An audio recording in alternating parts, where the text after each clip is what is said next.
a book and it has a title, hopefully, and people look at it and they say, well, you know, where does this title come from? Because it's the title and it says The Widow's Journey, so you know it's about what it's about. But how does one really get a title of a book? And the story I'm about to share with you is kind of funny, but part of it's not. And moving forward is a phrase you hear a lot. So what happened is I work for an online university, which your kid does also. And prior to COVID, we gathered about 4 times a year from all over the country. Just as you all live in California, I live in Florida, we have people all over the United States. So approximately 4 times a year we all gather. And we have all-day meetings, and we work, and we chat, and in universities you're always having the academic argument. Nobody agrees with everybody. So we gather, and it's great meetings, but at night you go to dinner with someone you probably like better. You know, so you all go to dinner in small groups, and it's lovely. So one of my colleagues, when I would come in to Cincinnati, and at night he would say, I know it's difficult for you because you lost your husband, and he's a very kind, thoughtful, spiritual, reflective man. And he said, I'm going to take you out to dinner, which he did most times when I came in. And he said, I know you love a French restaurant, so I'm going to take you to a French restaurant. And I said, oh, great, thank you.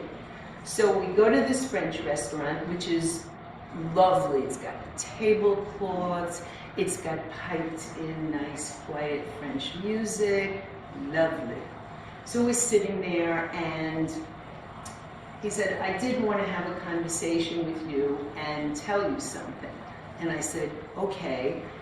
And one of the things we can take off the table is, although he's a male colleague, he has a girlfriend, partner for years who I met, so that's not an issue. It's dinner. So he said, I really want to talk to you about a thing that I think will help you. And I said, thank you. And he says, it may be time for you to move on. Now, in all kindness, people say 2 things to you. And they mean well. It's time for you to move on, maybe. And the other one is, you might want to think about moving out of your home. It's too big, or it's too expensive, it's too much work, it's got too many memories. And what people don't realize is those are the 2 worst things you can say to somebody. It's time to move on for someone like me meant I was leaving my husband somewhere and I was moving on. That was a bit much. So I was quiet, and he said it once. And we had our appetizers, and then at the end he said, so let's talk about you moving on. Twice. Sorry, kid. There you go. And I said, okay. And he said to me, and they're bringing the steak. Now, mostly I eat fish and chicken, but I do eat meat once in a while, and there's a reason I'm telling you this. So there was a steak, and he divided it in half, and we were each going to have a half of steak. And he said, again, he goes, so let's talk about maybe you opening your heart to other people, or let's talk about you maybe going into new experiences and moving on. And with that, I don't know who the baseball fan was, but 3 strikes with me, and I'm done. And so if you're sitting in a restaurant and you're either in a good restaurant or a steakhouse, you know there's a steak knife. So the forks are on the left, and the steak knife is like half of it is a serrated edge, and then you've got a beautiful wooden handle, and he's telling me to move on, and I'm like going like this, and I see the knife, and I say, let me explain something to you. If you say move on to me one more time, I may lunge. And so, you know, he's, like I said, very spiritual, very reflective, very kind. And there's about 30 to 45 seconds of dead silence, which is a long time, isn't it? And he looks at me and he goes, all right, Arlene, it's very possible you can't move on, but I'll bet you can move forward. And the light bulb goes off and the chills go up and down. I go, oh, I can move forward. I've done that my whole life. And so my perspective at that moment changed. I knew I could move forward. It was about 1.5 years after Howard died. So what I'm going to do is I'm going to read to you once in a while, and if there's lines, because I'm blind. Basically, I'm going to share what this is like with you. The best way I can describe the process of moving forward after losing someone so close to you is by comparing the process to a train ride. When you envision a train, you can picture a long line of separate compartments. Life moves forward from the last compartment to the first.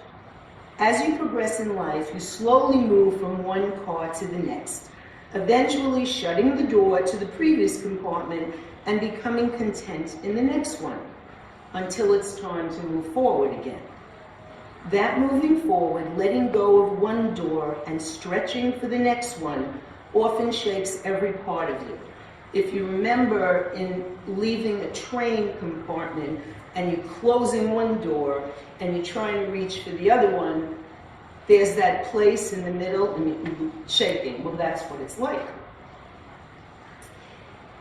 And sometimes, though, it may feel as if you've moved from one compartment to the next without even being aware of it. Mostly you're trembling across the unknown. When I lost the love of my life, I was keenly aware of every single movement, often as if it were in slow motion. I chose to open the door and reach for the next compartment, still seeing the compartments behind me, but moving forward to the next one on my own. I find comfort in knowing I can always look back to see and remember everything inside of each compartment, while I know there is so much more to do in the one I'm in now. This book is, first and foremost, the story of my life with Howard from age 17 through 66. It began with the kind of chemistry that hits like a bolt of lightning.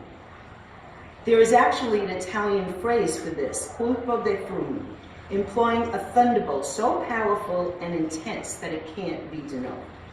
Love may strike this way at first glance, or it may develop quietly over time, from friendship through that first kiss to a quiet mutual recognition. But however it comes, there is no going back. Chemistry always wins.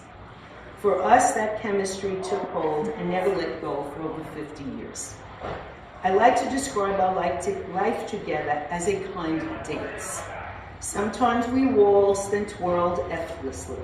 Sometimes we engaged in a tango. And sometimes we stepped on each other's toes. But we were always touching and taking turns leading. Since Howard's death, I have had to learn how to dance alone. To move forward with a partner I cannot see or feel. I circle the room as the music continues to play and the room continues to spin, knowing I must somehow keep dancing. I wrote this book to share my process of moving forward, continuing to dance without Howard. My purpose to help other widows while keeping my husband's memory alive. So,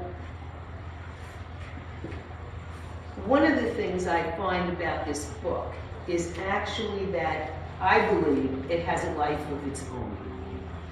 And about 3 years after Howard died, 3 different women who didn't know each other, lived in different states, said to me, it's been about 3 years, you ought to write about your process. And I said, what process? I don't have a process. And each one, independent of each other, said to me, yeah, you have a process. The first year you did one thing, the second year you did another thing, the third year, I said, I don't have any process. And they said, remember, the first year you were repairing all kinds of big things in the house. And I said, well, of course, we had leaks in the roof, and I couldn't have the roof repaired and replaced because I couldn't have people banging on his head. He was in bed, his bed. And in Florida, we have lovely termites. And you have to leave your house and get the house tented because it's with poison for about 2 or 3 days. Well, I couldn't have them leave the house. So there were those kinds of things. So the first year, I said, you know what, give yourself a year. And I don't know where I make this stuff up, but I did. Give yourself a year to do it. What doesn't happen in the winter will happen in the spring. It hasn't happened in the spring, but you'll get to everything. And that was the first year. In the second year, I did everything that dealt with paper. In other words, the house is in 2 names, I had to change that. The car's in 2 names, I had to change that. Bank accounts are in 2 names, I had to change. So you do all these things, and I said, okay, anything with paper. In the third year, I went upstairs, and there was old furniture that had to be donated. Then there was also, remember, photographs that weren't on the camera? I had 7,300 photos. His original family, my original family, our family, we're dating, we're married, the children, their families, their children, 7,300 photos prior to the phone. Half of them I got rid of, the rest I had put on a flash drive because I had to scan them. So, you know, that was year 3. So each year, apparently, I had a process that I didn't know. And one of these women of the 3 was she was a physician. And she said, I have patients, TS, and, you know, some of them sit in a corner, some of them hoard things, some of them can't. You've got to write this down. I said, thank you, goodbye. And that was the end. In the 4th year, I was getting my hair dyed. For those of you who do get your hair dyed, you're sitting with stuff on your head for 32 minutes. And of course, you talk to your hairdresser. So I'm telling my hairdresser this about the process, and he said to me, you know, Arlene, they're right. I have clients, exactly what the physician said, I have the same thing. They can't move forward. You have a process, you should write it. And I said, oh yeah, right, that's gonna happen. So he said to me, and as a matter of fact, I have 2 clients like you. They stayed in their house, they moved forward, they fixed things, you should talk to them. And I said, what do you mean I should? I can't go around calling some woman and say, oh, my husband's dead and your husband's dead. We should have a conversation. It doesn't work like that. And he said to me, no, I'll communicate with them. I said, ask them if they would like to talk to me and give me permission to speak with them. I don't know what I'm going to say to them, but yeah, I'll talk to them because I'm not a good support group person. I think support groups are great, but you know. So he did that. The 2 women who live somewhere in my community, they're about 30 minutes. One is, 30 minutes, one is 10 minutes. I did meet with them, we had lunch, and what I did was I started taking notes as they spoke, and I asked their permission, and they said fine. And it seemed like it was going to be interviews, but it actually was conversations. And this is what grew out of it.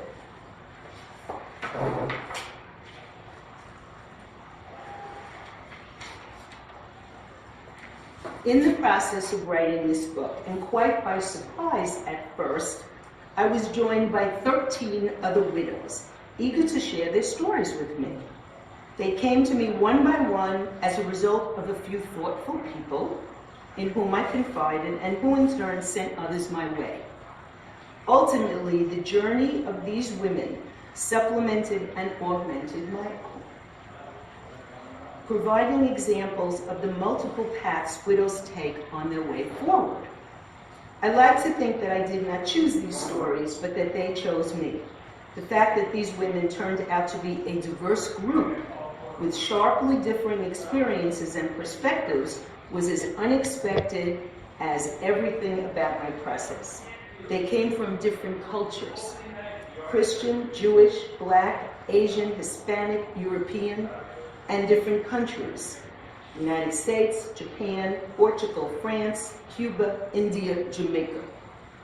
They are various ages, from 34 to 82, and sexual orientations. Their spouses died from illnesses or accidents.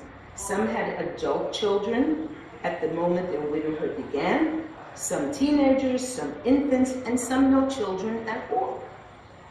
One had been widowed previously, so now she was a widow. I hope that by sharing their experiences along with my own, I have presented a variety of role models for other women, and the story of each woman in this book will be relatable to a particular reader who needs to hear it. As a group, we are diverse, yet we share a bond. We have all gone through the process of moving forward after being widowed, and we have all talked about this process frankly. These women actually are my heroes, and I am eternally grateful that they were willing to share their stories with me and ultimately with you. So what happens, though, also is as you progress through this, you have to make choices. And there were 3 choices that I made immediately. And I didn't plan it, I didn't know, I had no experience. And I made it about 3 weeks after Howard died. And the first choice was to wear black for a year. Wearing black is a traditional expression of mourning in many cultures, including the United States. I decided this discipline of wearing black suited me, and immediately moved the rest of my clothes out of my closet.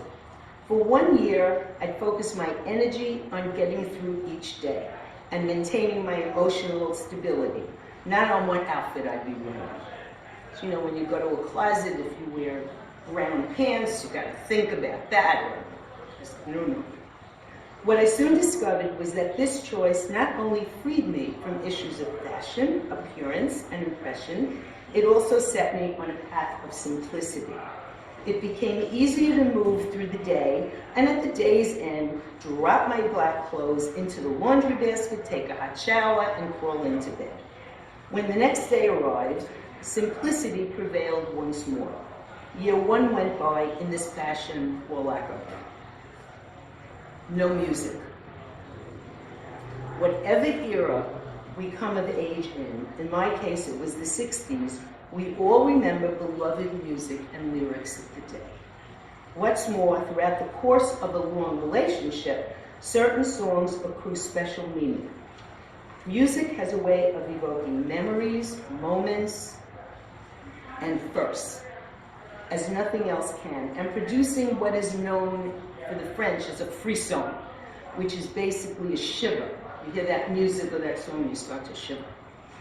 I knew that getting through all the milestones of year 1, birthdays, anniversaries, and such, would be difficult.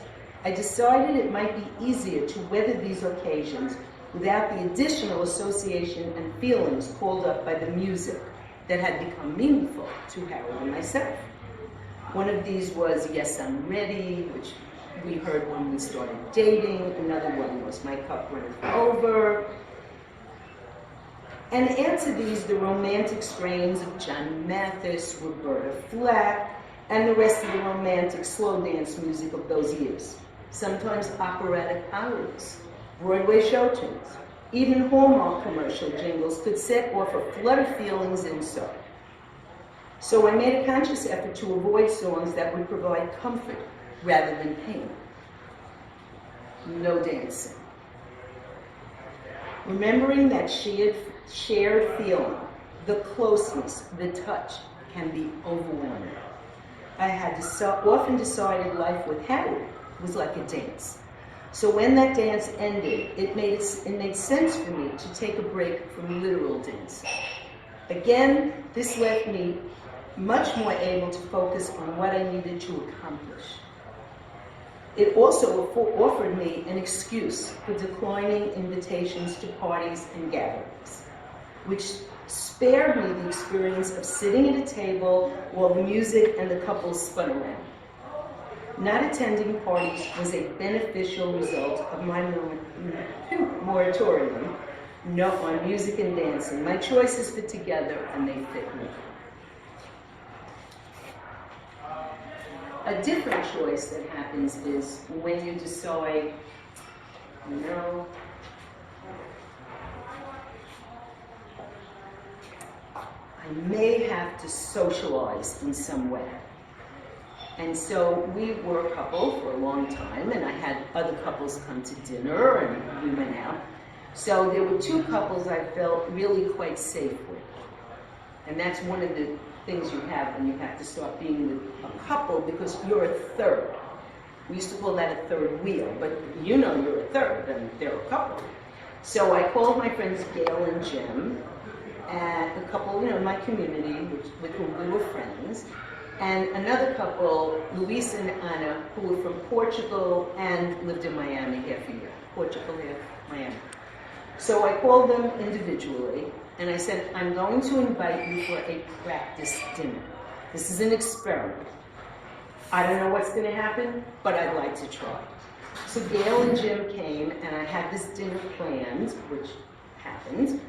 And I have a wood table in my kitchen, and I put the placemats down, and I sit, everything nice, forks on the left, knives, what do you have around with a knife now? Knives and spoons, and even in front of the placemat, the dessert and cafes were very nice. I'm going to serve French bread and salad. Then I'm going to serve shrimp sauteed with a little butter, because it only takes 5 minutes, and rice.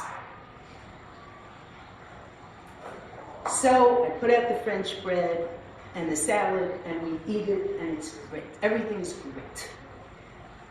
So at the end of salad, I say to Gail and Jim, I said, you know what? Now I'm going to take the salad plates away, and then we'll have the main course. Fine.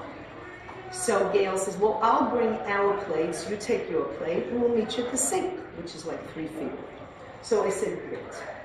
So we get to the sink. How am I doing, Gilly? And she says, doing great, Arlene. It might be good if you gave us back all the silverware and the glasses that you took away. And I went, oh. So of course I went to the drawer and I put out some more silverware, and of course it was a mess. To me, but it was a practice, it was an experiment. Served the shrimp, served the rice, everything was fine. But inside, I knew I did something wrong, because you couldn't eat, you had no silverware. So that was Gail and Jim, and that was fine. A week later, I served the same meal to Anna and Luis. Now I'm not touching the silverware. I don't care if it's dirty. It's going to sit right for it. So we have the French bread, and we have the salad, and it's fun. Not touching anything. We take the salad plates away, and Anna very nicely said, how about we plate the food up there? And I go, oh, okie dokie. So we take the plates, and the shrimp sitting in a little butter sauce, it's nice. So I go to my rice cooker. I make rice in the rice cooker. And I push the button for the rice cooker, and there, when the lid pops open, is a rock of rice. A ball that's a rock.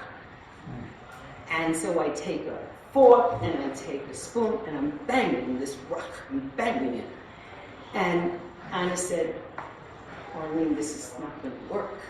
And then I realized I had put everything in the rice cooker except the liquid. So no water, no broth, nothing. And it's a ball that's a rock. So I'm like really nervous. She goes, what we're going to do is you have more French bread. We're going to put out the shrimp with the French bread, and we'll all dip it. We'll be good. And she had brought the chocolate mousse. She makes good chocolate mousse. So any dinner is saved by chocolate mousse. But there I was, practice dinner, failed again. But it was a first. I tried. It was a choice. And what happened was, a year later, I invited both couples, again separately, and it was fine. But of course, I made a roast chicken. I wasn't good for it. So that's really part of the choices you make. Another choice I made that changed everything has to do with your first laugh. Because you don't really laugh. I mean, you smile and you may giggle a little bit, but there's no real laughing. 3 years after Howard died, my friend Bud was planning a trip to Barcelona, Spain, with a couple, and he invited me to join them. I said I'd think about it, hung up the phone, looked in the mirror, and said, I don't think so. They were leaving in 2 weeks, also, how could I possibly consider it? So when I mentioned the invitation to my daughter the next day, she didn't hesitate. She said, just go. Get on the plane and go.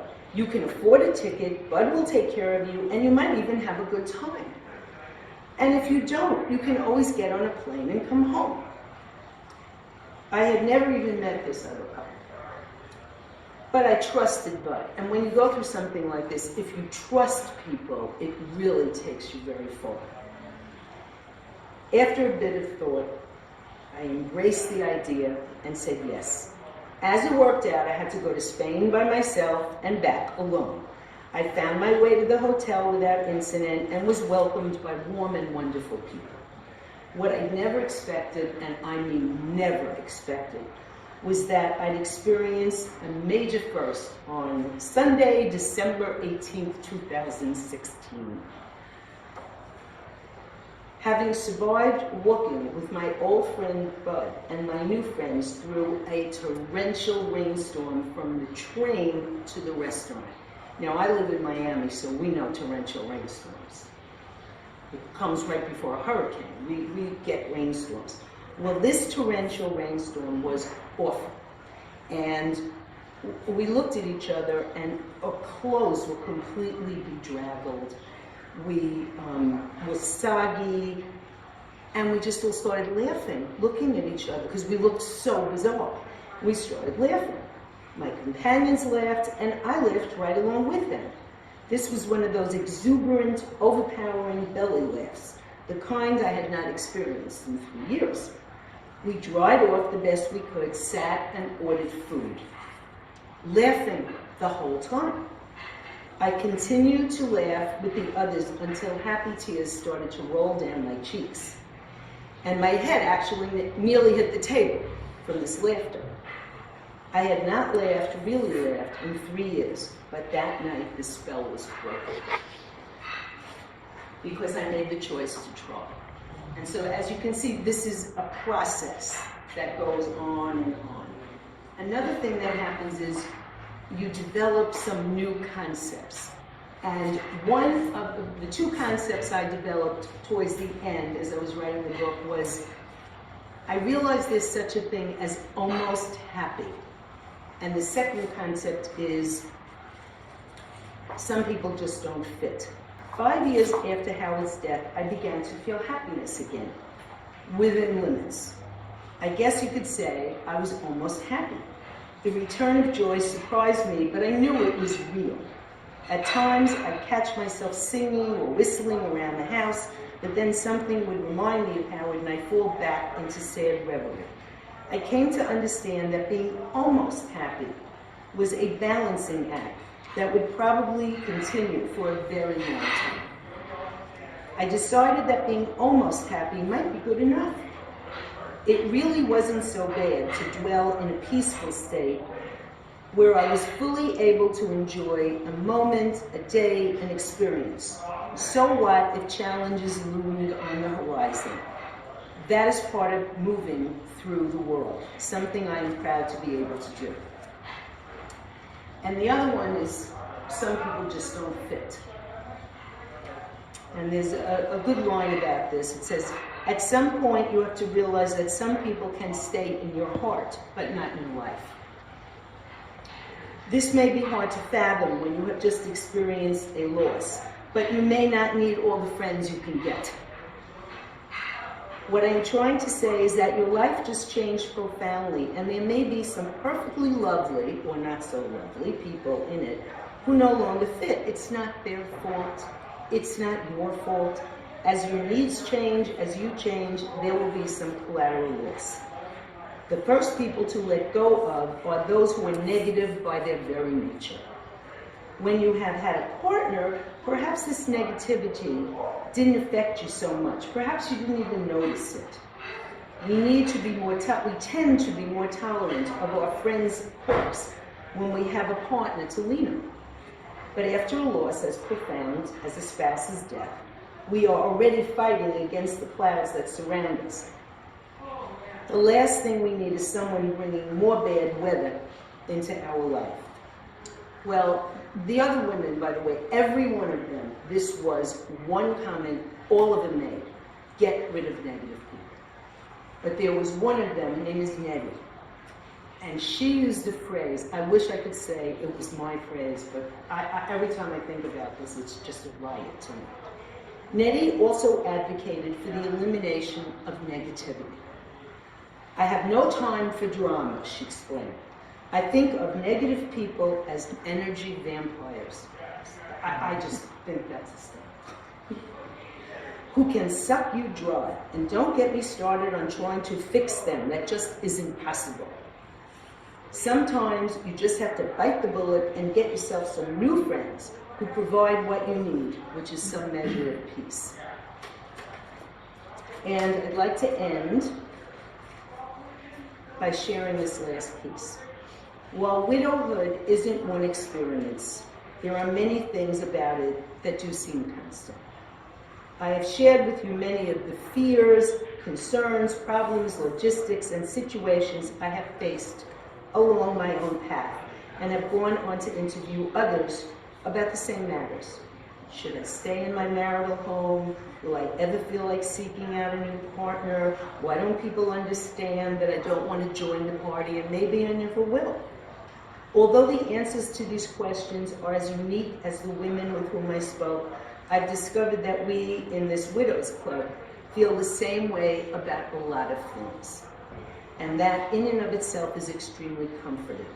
I'm not alone in my experience. I'm not the first to feel these feelings, and neither are you. So I began by saying how much I appreciate and I'm thrilled that you came to hear me about my book. So thank you, and I really appreciate it.